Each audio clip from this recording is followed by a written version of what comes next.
Call the City Council work session to order. Clerk, please call the roll. Councilperson Lamore, Here. Felder, Here. Whitman, Here. Icoangeli, Vining, Here. Germaine, Here.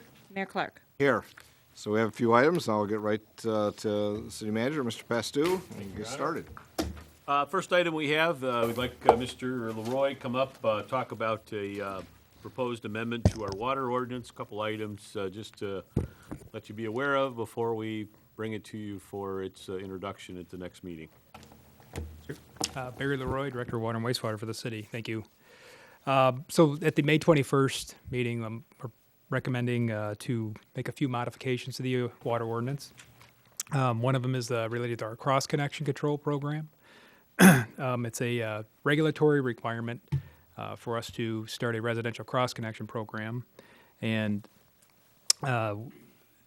we've been sending out stuffers with our water bills, and then there was actually a utility worker imposter that we had to do a press release on. But bottom line is the ordinance is some changes to testing notices and jurisdictions on recommendations for making changes to the program. So that component will start after July 1st, but we need to get the ordinance for us to actually move forward. So that's one item. And the second item is related to our system development fees for new water customers. So customers that have not had water service previously have a buy-in cost for the system value in relation to the number of equivalent 5/8-inch water meters. So that's our rate methodology. We need to modify those fees. It was part of our budget recommendation, but it was recommended not to include that with the budget ordinance and to do that separately. So that'll be part of it as well. So if there's any questions, I'll be happy to answer.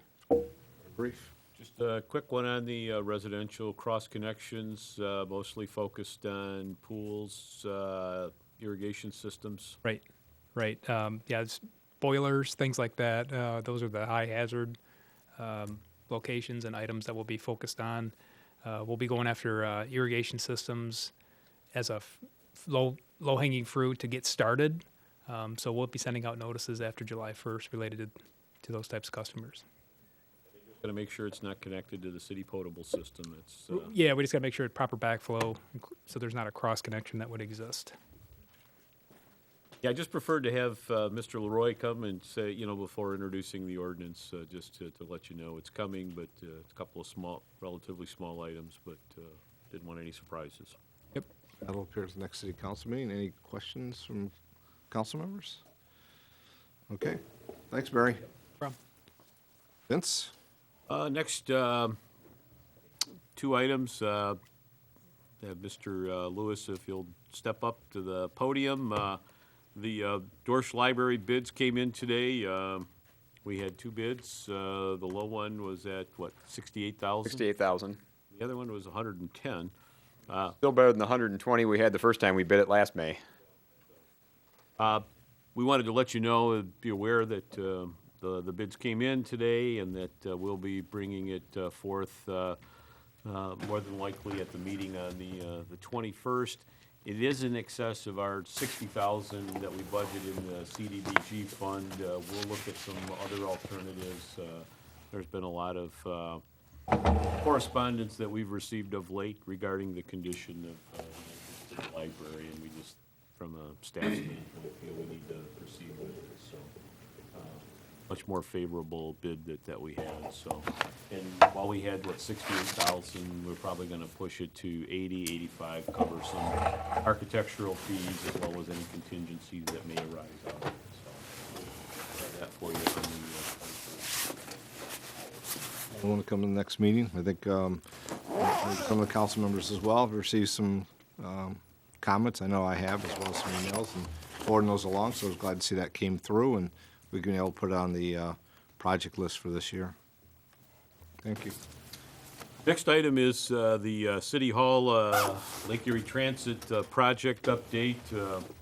Where we left it last time, I think I was throwing the towel in, and but a little more consideration afterwards, and we did meet with Mark and Norm with Lake Erie Transit, and they're agreeable to reducing the scope of the project, and I'll let Patrick talk a little bit about it, and then we'll talk about the next steps going forward. Okay. Well, I pulled up this one first, and this is what we started with, and this was the plan that was developed all the way in last summer, and I can show you. I don't think we need to rehash what it looks like, but it was most elements are going to remain the same. The exterior elements, where we've got the new entranceway coming in here, and then what the issue was, what we understood the issue to be geometrically was the use of this hallway for the two bathrooms. And we had basically in the men's restroom we had I think we had 2 stalls and a urinal. In the women's we had 3 stalls.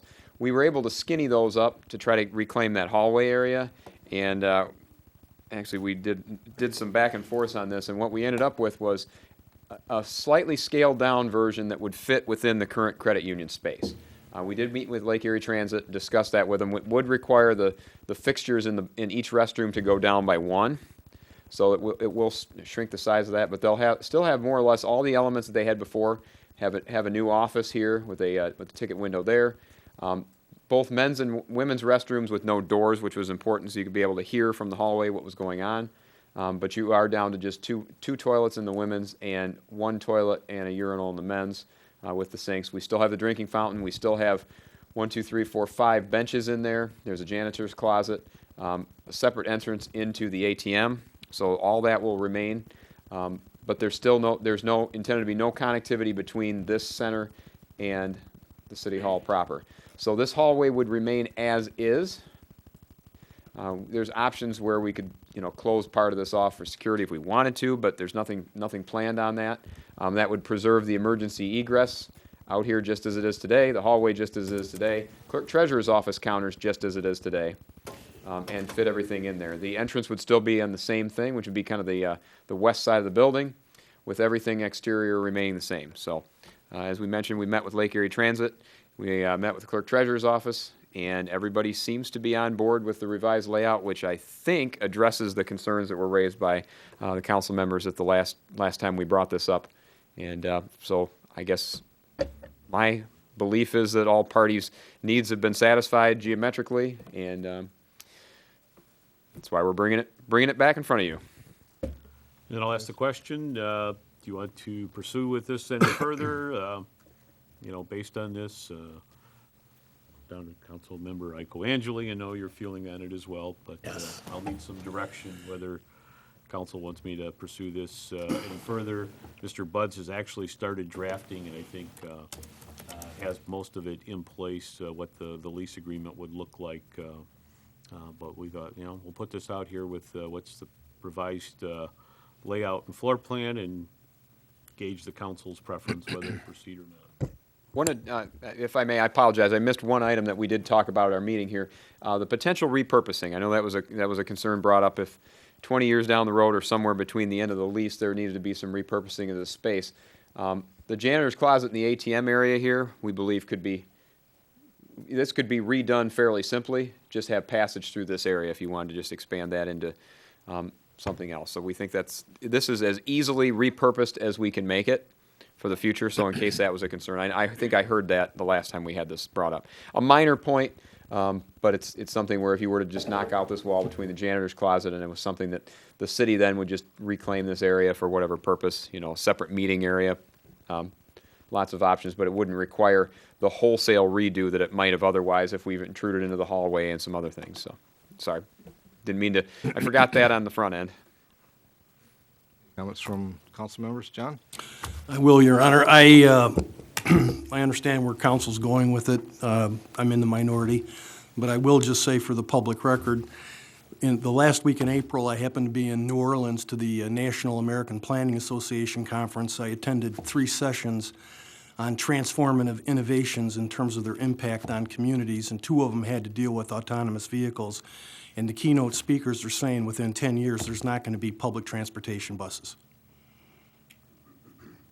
In fact, one of the exhibitors out of Ann Arbor was showing their autonomous vehicle that transports 8 people on a demand basis. And Andrew, you probably have seen that stuff floating around Ford Motor Company, but They're saying that public transit as we know it today will not exist within the decade. So I think this is gonna be an obsolete this is gonna be an obsolete improvement 10 years from now. That's all I have. Comments? I appreciate the work done and the modification. I'm ready to move forward, but that's my view. What's that? Yeah, I think the only comment I had was just I know that, Mary, you had some issues with the design previously, as well as the clerk. I just wanted to make sure that those Those were upgrades- addressed. Those are. For me everything's been anyways, addressed. and I look at the usability of it, I had people here again, actually today and I'm not sure they're gonna have the revenue or the ability to take some of those other alternative rides. I don't know, I guess we'll wait and see, but the issue's in front of us now, and I think we should move forward and make the transition. Use the space for residents that may not have the means currently, and I don't know what'll come in the future. I know autonomous vehicles will come. I'm not sure how the impact will be on transit overall, but I'm satisfied with the renderings, and I'm ready to move forward. Councilwoman? Or I'm Kelly? ready to move forward as well. And that was my comment, that even if the autonomous vehicles hit the scene, people on fixed incomes and lower income people who use public transit may not be able to afford that. I don't know much about it, but if it's anything like Uber, that's a bit expensive for people on fixed incomes. And I would think that a transit company would be looking at these trends and moving towards those trends. I don't know if they are, but I'm ready to move forward. Again, I'm a public transit user from time to time, and just the convenience and the look and everything, I just really like the plan. Thinking that people will have that shelter in extreme weather conditions. They don't have to trudge through City Hall with bags and kids and everything to use the restroom facilities. I like the plan, and I'm ready to move forward. Other comments? Brian? Oh, It's not about the vote. yeah, these are comments today. It's not about the vote. Well, Brian had a follow-up Yeah, first, and then I'll see. Well, question I would have would be, how would this go along with the council chambers renovation? Is it a possibility that they're both going to go hand in hand, or are we doing two separate? No, it would. Instructions? No, they would be, at this point, well, from a time standpoint, the council chambers project is set to wrap up September 30th. Based on the funding stream that we required, we don't have full architectural drawings on this. This is simply a conceptual layout. Obviously, there's been several iterations of it, so no, the funding stream is totally different. I think we had decided long ago that the complications of that we're gonna be too high to overcome, and so this will be something where it would be standalone, and it would most certainly start after the council chambers renovations were complete. And the only other question I would have is posed towards our city clerk. Just wanted to make sure that you saw the plans and you're happy with what you see there. Because I think the plans are pretty good. I don't think there's any problems with that, and I'm in favor of what they show up there. Yeah, I have nothing to say about the plans. So. Go to Andrew, because probably should hold your thoughts, Michelle. I know, yeah, because you are with the LET, so. Andrew, any other comments? Yeah, very pleased with the change in the plans. No issues there. There was an issue raised the last time this was brought up about the conditions of the termination of the contract, and just question for Mr. Buds if that was addressed at all in the revision. So I have a draft started, the agreement that I've shared with Vince. We're waiting to see how the discussion would go tonight. It talks about termination and has some provisions that I will say in the draft that we've talked about so far are largely about what the termination would look like, the circumstances, and have some language about essentially using that space as back to a state where it can be used for meetings or gathering space, continue to use the restrooms open.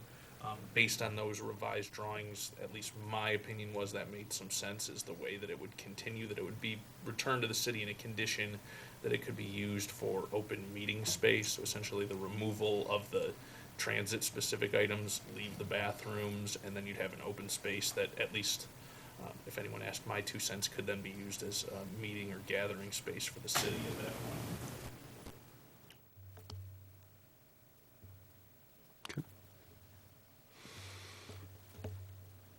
Comments? Okay, Vince, move forward. Thank Forward you. on it, okay. Same. Next item is, Patrick referenced the council chamber project. This is our last meeting in here before the project begins. As Patrick indicated, that we'll probably have the substantial completion, at least, of a lot of the construction-related work by the end of August. That's what our time frame is with that. And then certainly have the audio-visual installed by the end of September. Again, our goal is to have this council chamber functioning by the first meeting in October. It's consideration to have it ready for the election, the general election this November. So all of that is driving. Obviously, we're going to be meeting in the County Board of Commissioners room just across the plaza here. The one item that is kind of outstanding is what we do with our meeting on Labor Day weekend. Typically, we have moved that to Tuesday, but that also coincides with the meeting date for the County Board of Commissioners.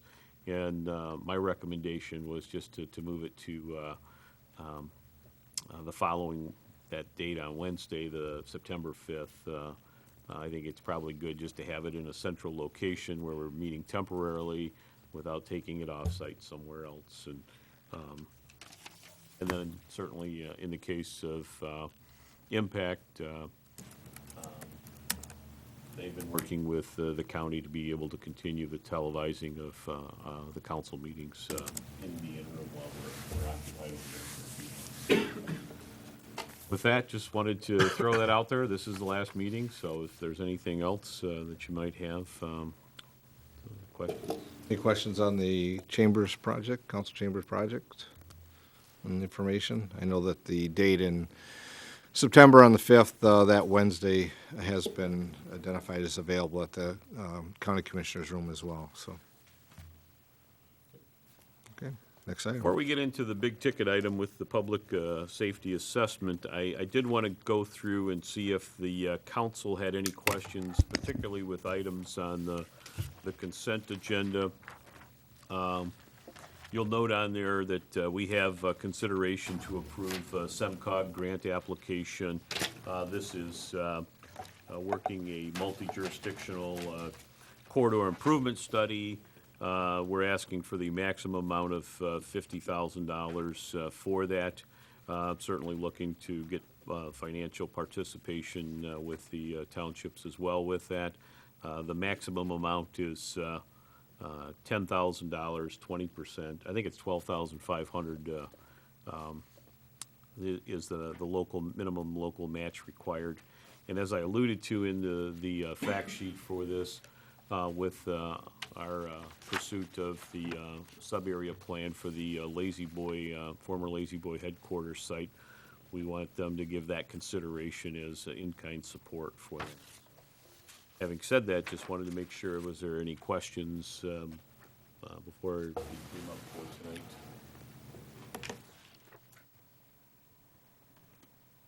Done? Okay. The other one I wanted to talk about, there's two other ones actually. I'm not sure if there's any questions regarding the port conveyance of property. We've got two separate actions related to that. One is the authorization for the port to donate the property, and then the second action is for the acceptance on the part of the city. It does require a couple of actions on the part of the city council, and so before we go with that, just wanted to see if there was any questions related to that. And then the last item, if there is none, See none? regarding the underground utility, the professional services for an underground utility inspection. We had received word from one of our engineering techs that they are leaving to accept employment elsewhere, and that this individual has typically been involved with underground utility inspections and contract administrations. And in lieu of that, we are going to look to contract with Manick and Smith for that professional service, which is not uncommon for a lot of jurisdictions to do this. And candidly, I think long-term, we probably want to continue to move in that direction. I will say, though, that there is an opportunity for us to discuss one as we probably move into early fall toward the end of the construction season, some of the reorg considerations related to this vacancy and also with some succession planning that involves not only engineering but the Department of Public Services as well. So, but it's on tonight for requesting approval with the professional service agreement that gets us replacing the individual that typically would have handled that. So, any thoughts, questions, comments? I don't see any. Okay. Patrick, can you tee up the presentation then for me? Yeah, you would. I don't have a clicker here, so it's Problem. You know, at the last meeting, we talked a little bit about actually going back into the budget process about funding that we put in place for a public safety assessment. And so what I wanted to do, and I kind of went through it a little bit at our last meeting on April 16th, but I want to go into it a little bit more detail and explain it to council. So just our cover page. Part of it is, you've seen this probably 2 or 3 times, but I think it's worth mentioning. Again, the context of it is certainly with DTE's taxable value challenge that was initiated last fall. Again, we won't know where they're at until whether they're going to petition this current year through the tax tribunal. We'll know this by the end of the month. But they do represent 48 of our tax base. Last year, they provided to the city $8.4 million in taxes and administration fees with that. Their overall tax bill was about just a little under $27 million. The immediate request they had was a 50% reduction. They did reduce that a little bit to 45, but the fact of it is that's $4.2 million. So clearly enough to get our attention if we have a $20 million general fund. But also related to the public safety assessment is long-term, where we go with that. We know the plant is going to be decommissioning somewhere in the next 20 years. How do we get us prepared for that, not only as an organization but as a community? You know, as I put in there in the first bullet there, we do need to address our infrastructure deficiencies before that plant closes. We need to address our services from an operational and financial sustainability. And the greatest impact is when you go through the analysis I'll show you in a little bit, the greatest impact is on public safety, which is obviously police, fire, and EMS services. They are the largest service area within our general fund. And then a lot of what provides some limitation for us is that we don't have a lot of alternatives. Certainly 10 years ago, when the economy took a pretty significant downward spiral, a lot of communities throughout the country, but more so here in Michigan, really did reduce a lot of personnel in other areas that were not related to public safety. And so in some ways, there's a lot of areas where we're still just kind of functioning just on the minimum level, I would think, is where we're at. So the context of it is that, as we deal with the long-term plant closing, public safety is clearly the most impacted as a result of it. This one is also one that was presented at one of our past budget meetings, and again, I'm going to go through it again. We've got a little over $20 million, or almost $20.2 million in general fund revenues. If you would to take out the DTE general fund component, it comes to $7.75 million. The difference from the 8.4 is the solid waste or the refuse millage, but this is the portion that comes to the general fund.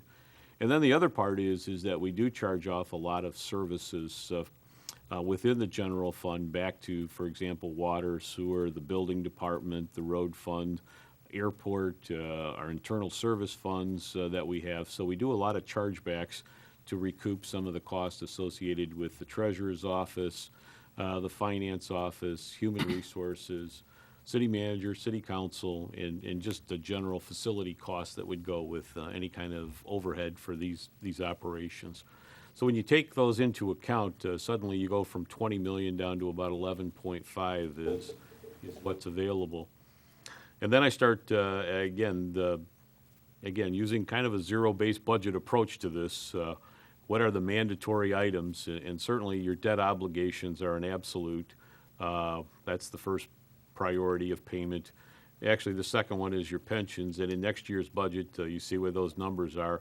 And then I have retiree health care, which is a lessening obligation, but clearly I think, and in this case here, while we did do some reduction with it, we still have an obligation. So these represent, what I would consider the general fund mandate payments. And again, you take that off of the 11.5, and there's another 3.6, and if you flip to the next page, you have a separate accounting of what I consider services within the general fund that are either statutorily required, either required by charter, some are both, like the assessor's office, or recovered by administrative expenses. And so you listed through there the mayor and city council, city manager, elections, clerk treasurer, assessor, board of review, attorney, prosecutions, audit, engineering, planning, finance, and that city SAD would be items that we may have for drain assessments or city at-large component, reimbursements the clerk would make for tax payments, and then finance, human resources, and city grounds. Take the total of all of those items. It basically gives you remaining funds after the mandatory items on the previous page, the statutory charter and admin cost. You've got a little over $5.4 million to work with. Now you get into what I would consider more discretionary related expenses, and yet I think in many ways what people actually paying, would argue they're paying taxes for. You have police, which is the operating expenses related to that. The public safety, I did add the 3 positions back in that was approved when the budget was adopted, and that comes to a little over $5.56 million. And then again, the operating expenses related to fire operations. And then you go through the list of the different departments that you have in there. These are all separate cost centers. Flip the next one. And it's a continuation of that. And what you come down to, and again, with the ALCC, I put the full appropriation back in there. You come to expenses that are over in excess of 11.7. The bottom line, using the current fiscal year 18-19 numbers, that you would have a budget shortfall of $6.3 million, anticipating, as we know, the long-term, closure of the plant. And that's really what drives us, how we're going to do this, not only in the short term, but long-term as well. So that's what you look at from a long-term perspective with that. So as a manager, I got to give you some alternatives. How do you take that number on the previous page, which is up there? And again, as we've discussed, all of our future decisions as an organization, as a community, are going to have to be tied with how does this position ourselves when that plant closes. Debt administration, we know that in the interim period, there are probably 15, 16 years from now, most of which is related to our post-employee retirement debt obligation will be at that point defeased. Again, 1.6. We have tax increment finance captures from the Downtown Development Authority and the Brownfield Authority. Those are the numbers that are in the general fund that would be available. Our lapsed industrial facilities tax, and then our obsolete building tax for credits that we provide for total that amount. And so those are items that we know that are going to fall off. They come a little over $2 million. What I did put in there is just, we know other reductions and changes, so I just picked a round number at $250,000. It could be more, it could be less.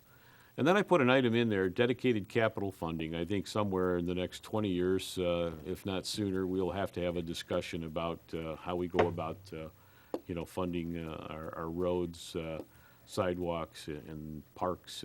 And so that's currently built into the general fund, but I think at some point you may have to do it. And then I made an assumption, what would it look like if we took our non-DTE tax base and assumed a real growth of 1%? That 1% is literally in excess of inflationary costs. So when I say real, if we can grow our tax base at a 1% over a 20-year period, it would add another $1.5 million in real terms. So you sum up all of these shortfalls, and again, from my end of it, it comes into really what you're looking at is maybe a $1.5 million.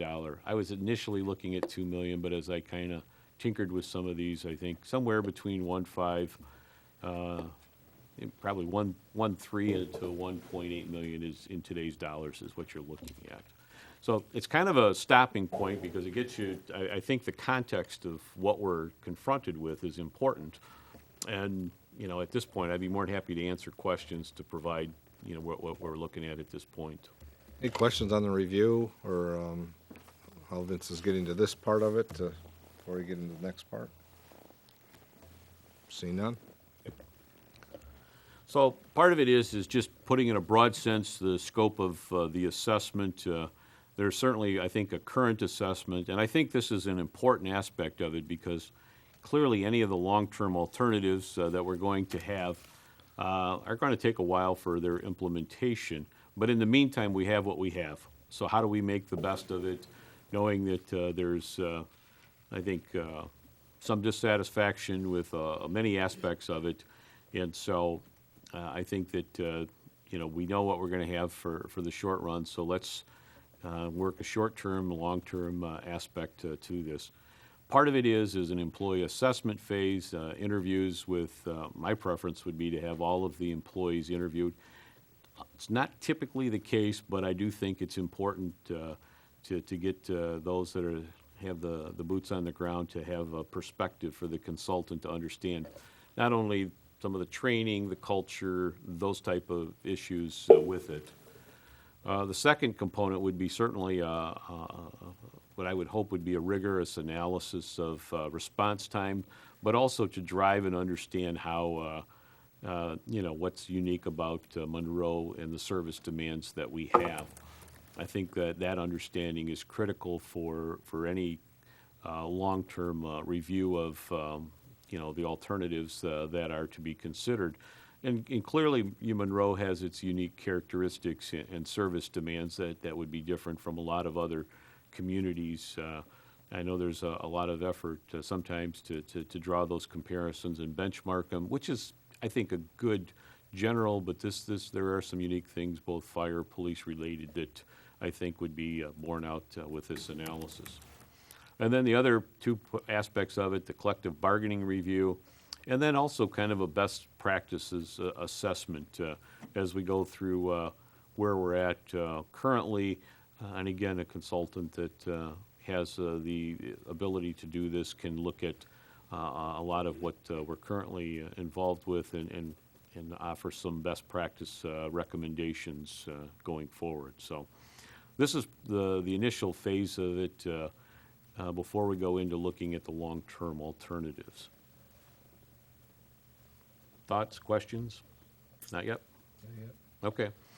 So this one it's a little wordy. It's bad for a PowerPoint presentation, but the long-term alternatives is, certainly looking at staffing, command administrative structure, what the next net cost of alternatives, minimum job requirements, because depending on what alternatives, you need to know what those minimum job qualifications would be, what kind of training would be associated with some of the alternatives considered.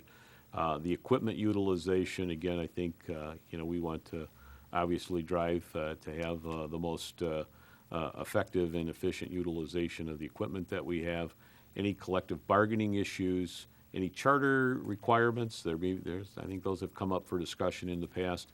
And then certainly the implementation challenges associated with that, some of which will be borne out, I think, in the earlier phase with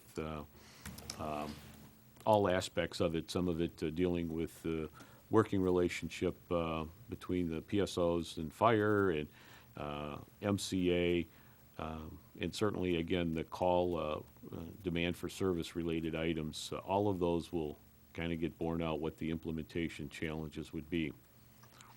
So the first part of it is, I think it's actually healthy to kind of go through this and in their case, not really spend a lot of time on it, but what does it look like if you had it the way it was before, separate police and separate fire and EMS services? I think you have to have a good grounding of what that traditional aspect of the service looks like before we started down the road with public safety. And so I think it's important to have that foundation related to the long-term analysis. The second component goes into looking at public safety aspect that we currently have. And again, I'm anticipating a range of alternatives. Clearly what you have to do is identify the core public safety functions. How would you staff those? And again, what are the requirements from a training, experience, minimum qualifications standpoint. And again, that's going to be driven in a lot of ways based on some of the data that from call response in reviewing that. You know, I look at the use of paid-on-call personnel, you know, as an alternative. Clearly, more and more, it's, you know, when I started in this almost 30 years ago, it was there was a lot more interest in young people working in the fire, police, and even medical emergency services. It has been a changing and evolving supply out there, and not for the better. And so the use of paid-on-call is becoming more and more of a necessity in delivering. And then one of the, I just can't underscore this enough, but how emergency medical service delivery, when you go through the alternatives, how you look at that will have a big impact on some of the alternatives that you will consider. That is, I think, in many ways, particularly if you're looking at a public safety alternative, EMS delivery is probably the most critical aspect to look at that. The third component that I would look at is the intergovernmental, multi-jurisdictional, private service alternatives. And clearly with each of them, there are different alternatives. For example, with police, you know, there's communities that have contracted with the Sheriff's Department, not only here in Monroe, but other areas around the state and even country for that matter. It is an alternative that you can look at. I think the consultant would look at the pros and cons related to that, but also in the context of the overall delivery of how that would fit into a police fire delivery to our residents and businesses. Fire, certainly multi-jurisdictional service. I will tell you there is a lot of overlap, if you will, between jurisdictions with the minimum apparatus that they have, some of the training that takes place.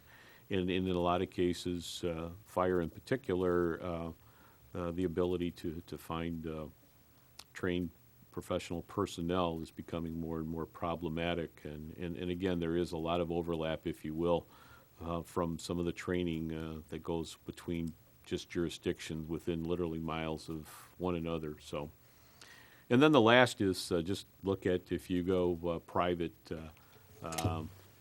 know, like what we have currently with MCA. You know, an alternative is looking at from initial response to transport. We now have fire and even some of the PSOs responding to an emergency medical.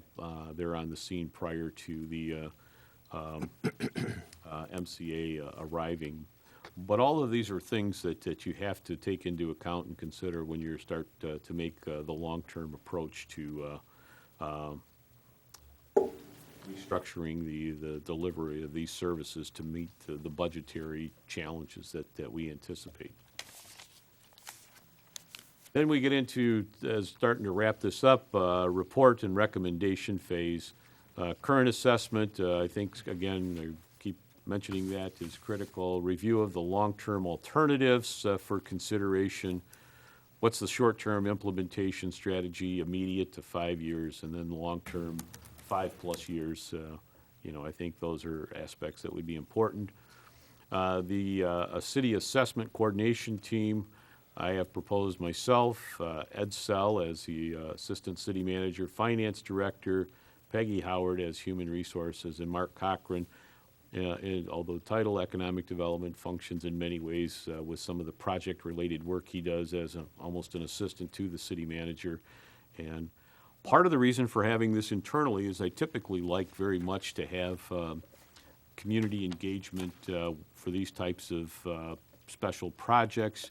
I think we all realize that this is very emotional, political, if you will, and that to coordinate the work of the consultant, it's probably best that we have it administered internally as far as coordinating that function. So it's a critical piece. I've struggled with it, but I do think it's in the best interest to remove the emotion related to this item.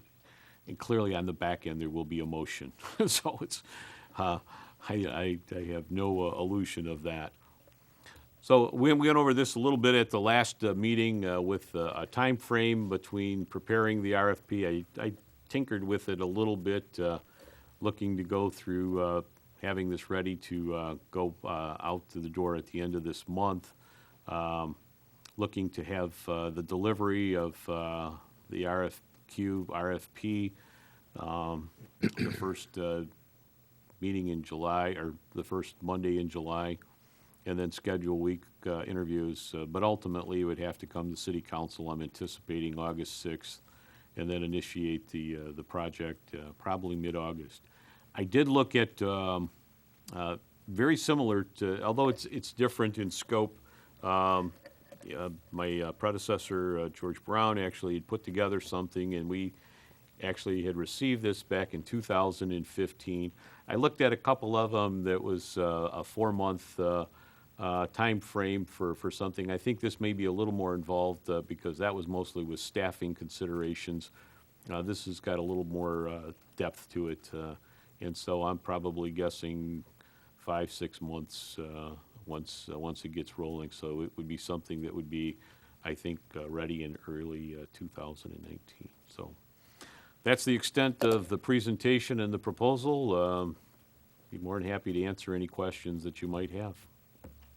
Questions for City Manager on the public safety presentation? Timeline, anything? John? Your Honor, Vince, I didn't see on that last schedule, when are you anticipating getting a report to council by? Probably the first part of 2019. Would that be in time for budget discussions? Yes. Okay, Yep. all right. Vince, Yes, Kelly. that, I forget which number it was about the separate departments. Mhm. Is that a part of the assessment you want looked at, or is that something you're saying you want to?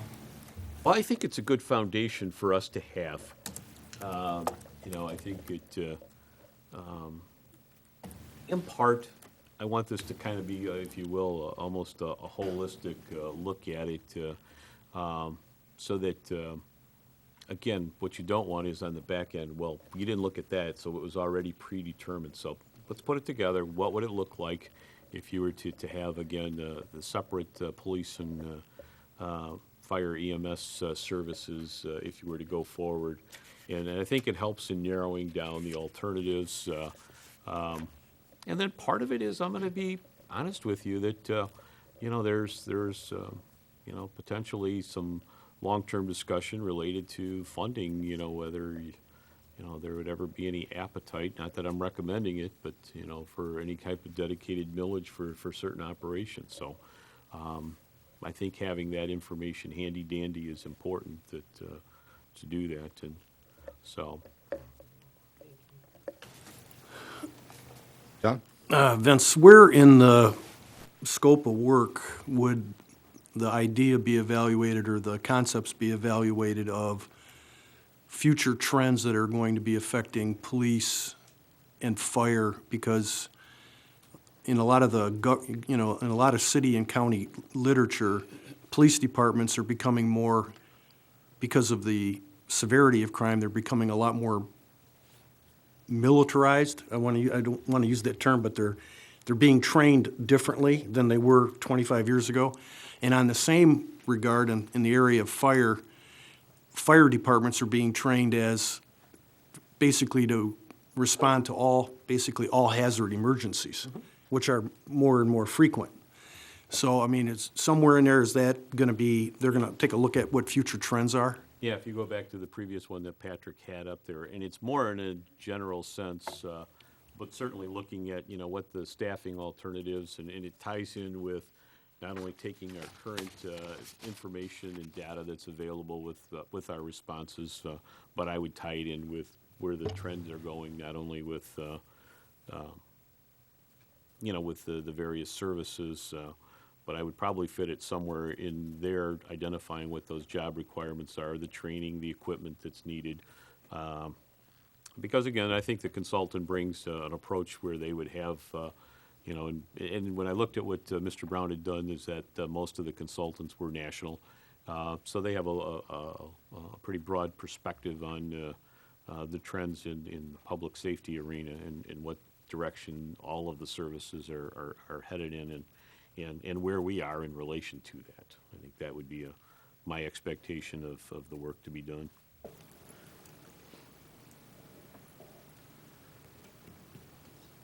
Comments? Andrew? There's several alternatives in here that suggest non-unilateral action, multi-jurisdictional approaches, partnerships with the private sector. As part of this study, I'm assuming that we're going to pursue we're going to at least inquire as to the viability of some of those alternatives and be in conversation with the other interested parties to see under what conditions would they be willing to participate in such an agreement, or what this would take. I think my anticipation is that would be part of what they're doing. And so when I had mentioned that, there's a short-term perspective. We have what we have, and we're going to have it for a while. But if there is a long-term alternative, it's not going to happen quickly. For example, let's just hypothetically, if there was a multi-jurisdictional option, if you will, for fire and emergency medical services, either private and or public, it's going to take a while to get the network and the political support necessary for that implementation. How does the financing work? It takes, under the best of circumstances, at least a few years. So I think we have to be prepared to continue with what we have while we're pursuing whatever long-term alternative I think not only this council, feels is appropriate, but also maybe the broader community with that. But it will take a while, any of those alternatives, some longer than others. I just have a couple questions. The first one kind of goes along with John's on the budget. Looking into 2019, and we all know when we hit that time frame, besides the budget, there's capital improvements, and things come very quickly. And the way the charter also reads, there's not much time frame to approve budgets. I would hope that we could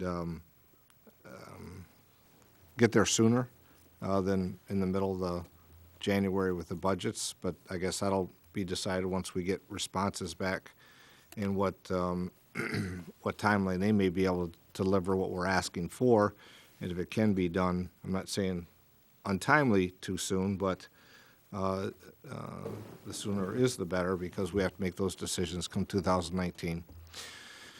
The second thing, there's a lot of changes in public safety and police, fire, EMS, all kinds of equipment, all kinds of response to activities, what you do respond to, what you don't respond to. And a lot of those have changed, and some things haven't changed here. But I think that's got to be looked at as we go through it as well. And, well, I think some of the police is going to a military response because of the nature of some of the work it is. But the question that comes most frequently is about, continues to be, and has been of late, community policing. And I don't think you can have a military presence in a community policing aspect.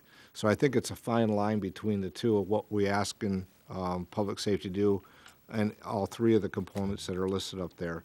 And while we understand the need and desire when there's a significant crisis or activity, but there's still the community aspect of policing that if you don't have relations and communication on a daily basis, then I guess we just go to the military. But I don't think that's a good idea for communities. I think it's about having relationships. So it's really interesting how all those jobs have changed over the years. I guess the timeline, look into 2019, knowing what we're facing right now and what's going to come in the future, it doesn't mean we should be just sitting, and I don't think you're proposing this, and I guess my thought is there's things that can be done now, things that can be improved now with the structure we have, because as Vince said, the structure is going to be here for a period of years. And so that doesn't mean we just sit and wait. I hope that we continue to have discussion through this process how we're best providing service in the public safety arena to the community, because that's what it is. It's about service to the community.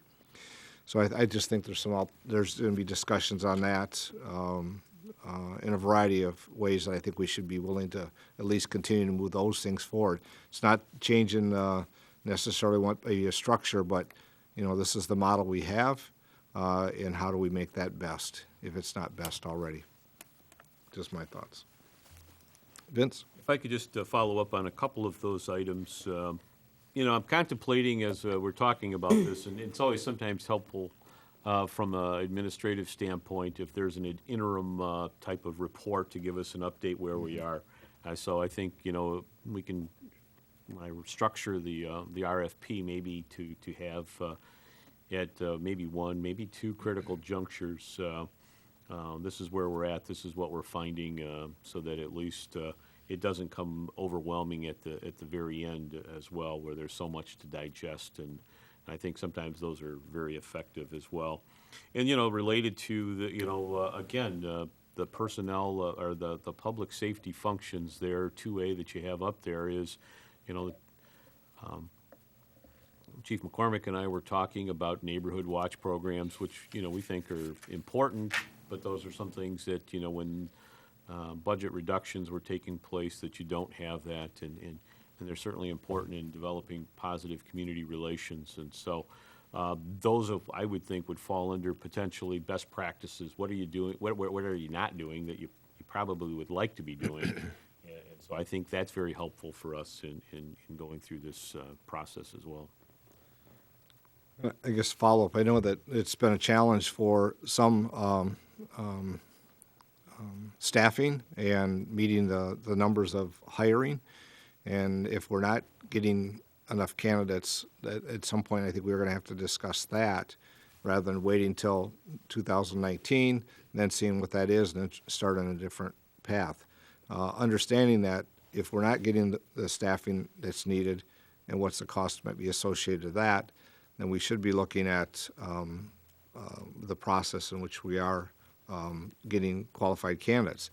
Knowing that there could be a change within the structure, but as you look at that, it's years down the road as well. And maybe working through some of those things might impact really what the final structure might look like as well. Just a thought. Other comments? I could add one more Yeah, item. sure. What I didn't put in there, and I actually had previously planned on, is I do think it's important when we're reviewing the proposals when they come in to have both Chief McCormick and Chief White participate in that review. They may see some things in there that administratively might be missed by me. But once we're in place, I think the coordination with the consultant and their work will clearly be guided by the team that was proposed. But I would like them at least on the review of the proposals for that. Again, I think it's important because of some of the tension related with this going in on the front end to make sure that whatever consultant is selected has the credibility of both the police and the fire operation as well. So from that end of it, I think it's important to have their input in the process. Very good. Other questions for Vince on this component? Don't see any. Well, there's, I have to start calling audibles here. I did have an item I was going to provide the city council, just didn't, and I didn't get my update out last Friday as I would have hoped, but one of the items is the city of Escanaba is going through a litigation, if you will, with Menards. It's kind of it's a very significant dark stores litigation that they have based on the Michigan Supreme Court. The decision was remanded back to the tax tribunal, but it's still ongoing. The Michigan Municipal League asked if there was communities out there that would be willing to provide supplemental funding related to this defense. We are part of our dues annually to the Michigan Municipal League includes a legal defense fund. I think it's about $5,000 a year. In light of what we may be potentially finding, dealing with, I think it would behoove us to probably put a corresponding amount in support for this one-time type of case, because I anticipate not only will it have a big impact, obviously, on Escanaba, but other communities, and probably more immediately from a legal concept standpoint, potentially for us with one of our larger taxing entities. So, Questions or thoughts?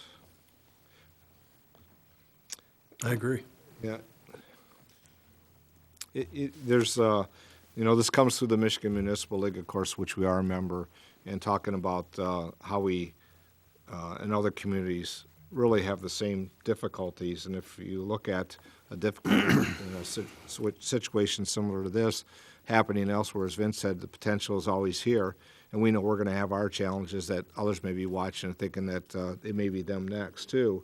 So I think I agree with John. I think that I guess the city manager has the correspondence and can probably come back to council with a thought and then maybe some proposals of what that might be or what that might be looking like. So, Vince, I think that's probably a good idea. yeah. I would be looking at 5,000, and if I get, kind of the positive head nods with it, I'll, work to, follow up on that with the Michigan Municipal League as well. So, part of the other items I was going to chit-chat about was we have had, I alluded to earlier in the work session with one of our one of our engineering techs leaving, gives us an opportunity to look at the operation and the dialogue with the Department of Public Services and engineering we'll have later this fall. But we also had two other retirements in the organization that is prompting us to take a look at how we're going about the structuring of that. One is in the building department. Our longtime plumber, Butch Weiss is retired as of last week. He's willing to stay on part-time. He does plumbing and mechanical, and clearly in that regard, there's not enough work, if you will, and to hire somebody on a full-time basis. What he had been very involved with was housing rental inspections, had done a lot of that work, as well as kind of functioned in some capacity as our facilities maintenance supervisor, troubleshooting problems, whether it's at the Dorsch or the ALCC. But it brings into consideration how we go about looking at the long-term structure of that operation, and in particularly with the city council's goals and objective as it pertains to the housing rental program. So we may be looking at a little more emphasis in that arena, and so given the retirement that happens there, that we're going to be taking a look at that as well. Again, we've got a short-term plan to get us through the blight season, and then maybe later this fall that we'll look at our housing rental inspections. Part of it is we've got a cycle where we've done rental inspections year-round. Why don't we do them in the off-blight area times when we're doing high grass so that we can manage the workflow a little more effectively and efficiently? So those are the type of things that we'll take a look at. And then the clerk's office, Sharon announced that she'd be retiring here. I did, I think, through the budget process, talk about some reorganization with that, and we've initiated that process with the clerk treasurer's office. So, other than that, I guess I'm trying to think what else. What I refer to as the Purple Church went through its demolition hearing. First of this month, or no, 2 weeks ago, actually, the 26th, I think it was, and the Construction Board of Appeals made the determination to uphold the building officials' determination that the building needs to be demolished. I'll probably look to City Attorney Buds here, but I think they've got 21 days to appeal that, and so the clock's ticking on that. That's right. So other than that, I'm not sure what else I need to add to at this point in time, so. Your Honor, if there's time, I Sure. have a small item. Regarding, on the consent agenda, item number 2011, just a small question.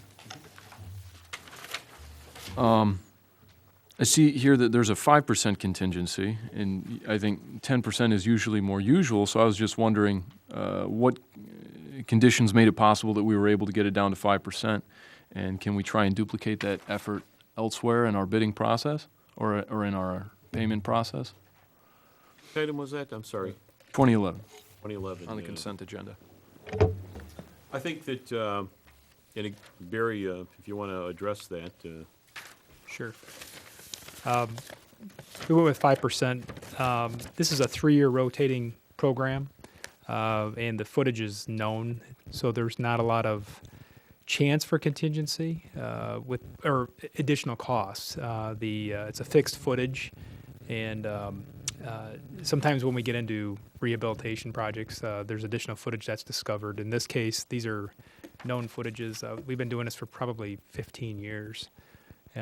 Some footage has dropped off when we've taken segments out and we've rehabilitated them, so there's not in an effort to not tie that money up and encumber it, to use it for other things.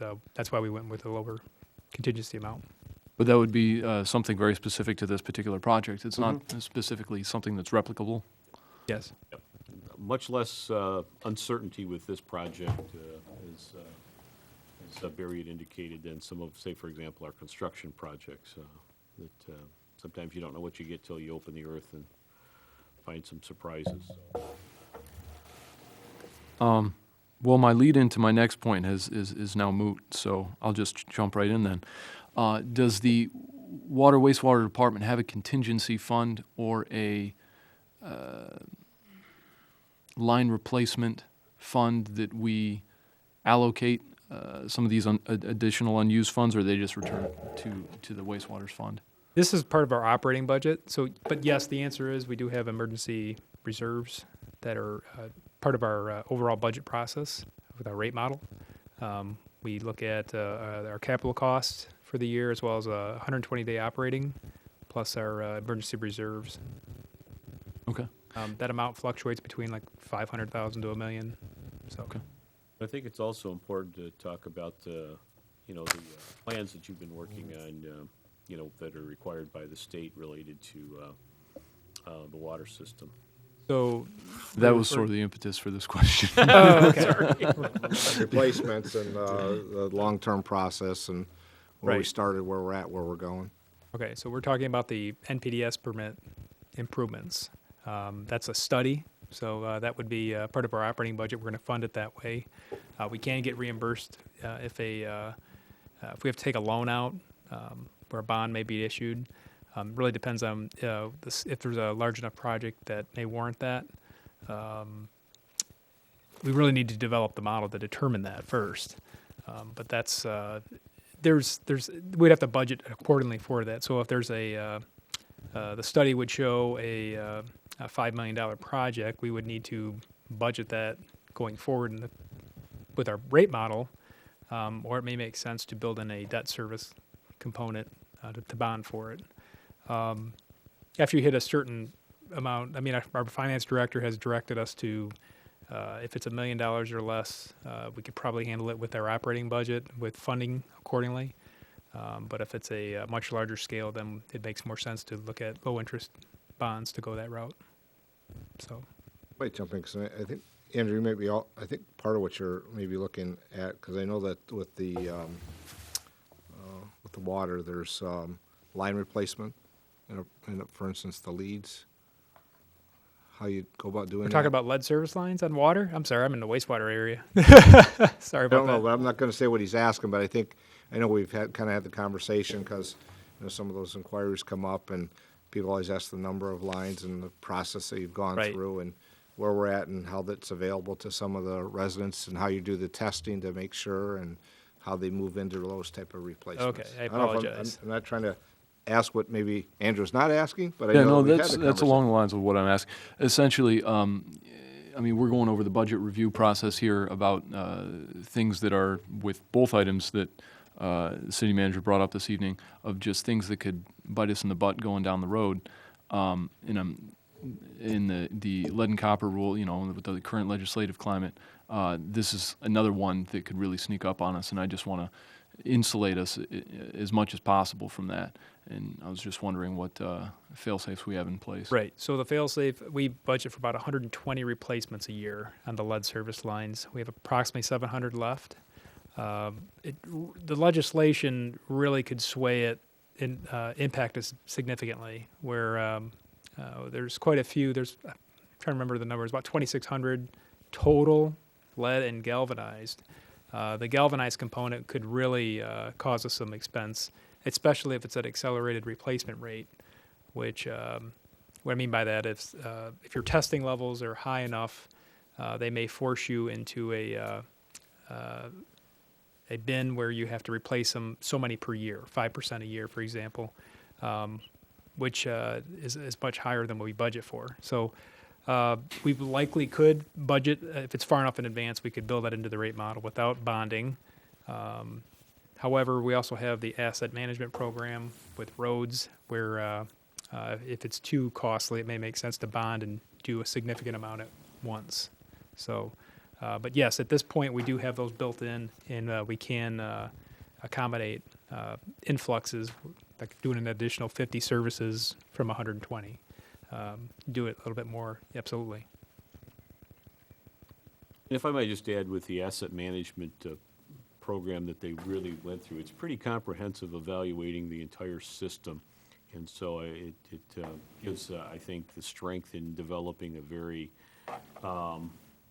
reasoned, logical, long-term capital improvements program. So as we need to address these, we have a good understanding of our system's capabilities, where we need to start looking at replacement of different equipment and lines. And so there's, I think if there's any comfort to be gained from it, it was a pretty comprehensive requirement for us to go through, but good nonetheless. So, but we are waiting to see what the regulatory may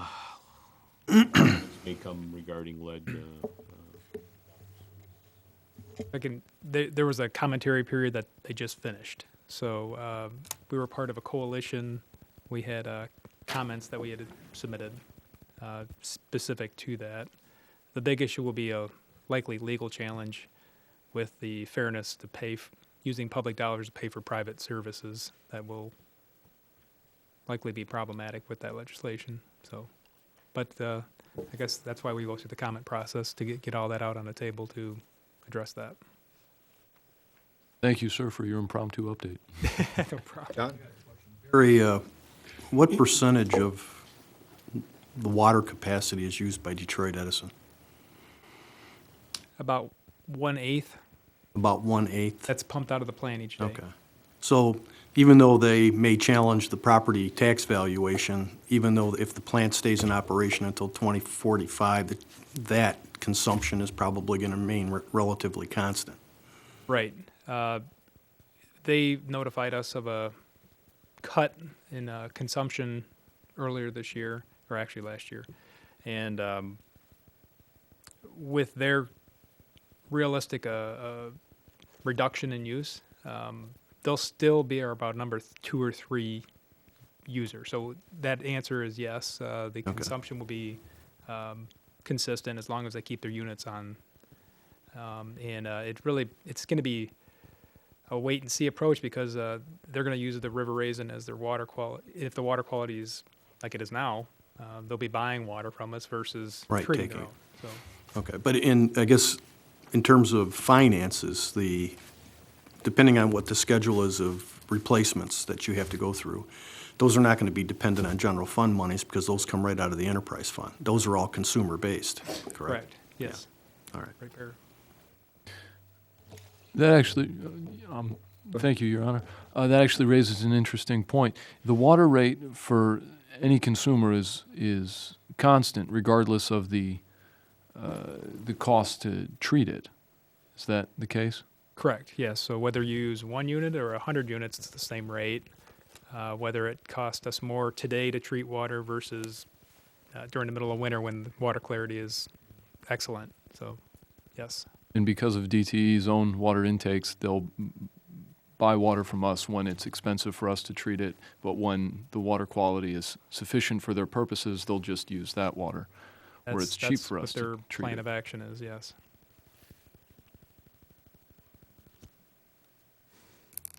I have another point, but I think that's for another day. Thank you, sir. It doesn't seem fair, I know. It doesn't seem fair, but it's built into your rate modeling. Yes. Yeah. Okay. We have about 4 minutes and get set up for the meeting if there's no other comments. Thank you, Vince. I think we're done. I'll close the work session.